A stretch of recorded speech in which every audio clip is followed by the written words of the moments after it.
Ty raha anankiray ty zany a natolotra manokana ho any anjara satria hoe zay zazakely mitovy aminazy dia manina moa raha mba manolotra zavatra ao anazy e sady zany dia androany zay tonga favaka ao anazy a dia favaka amin'Andriamanitra zay favaka amin'Andriamanitra ao mahagaga satria izy ilay ray mahagaga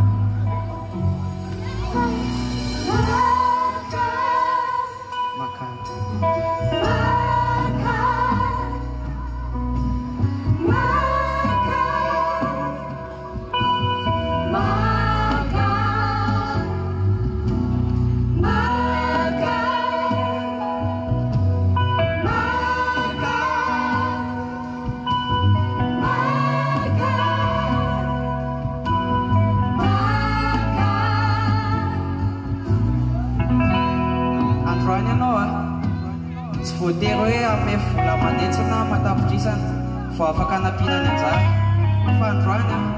na favaka anankiray fotsiny ary ny atolotra ao anazy dia fa zava-dehibe zany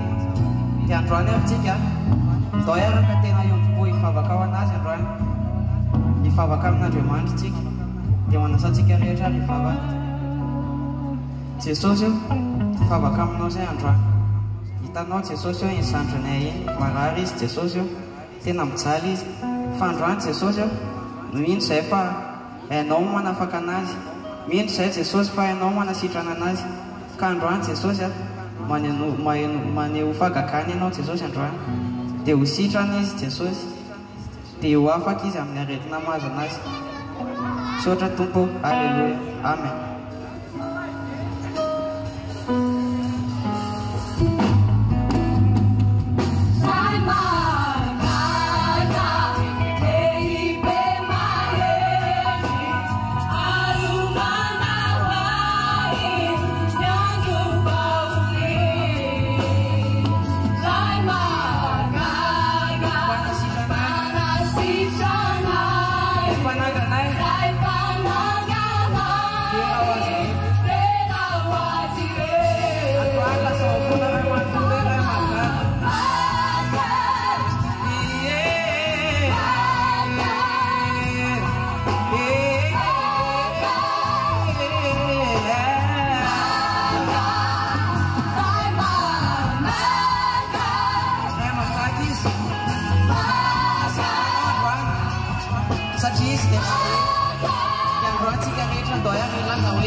Bye bye.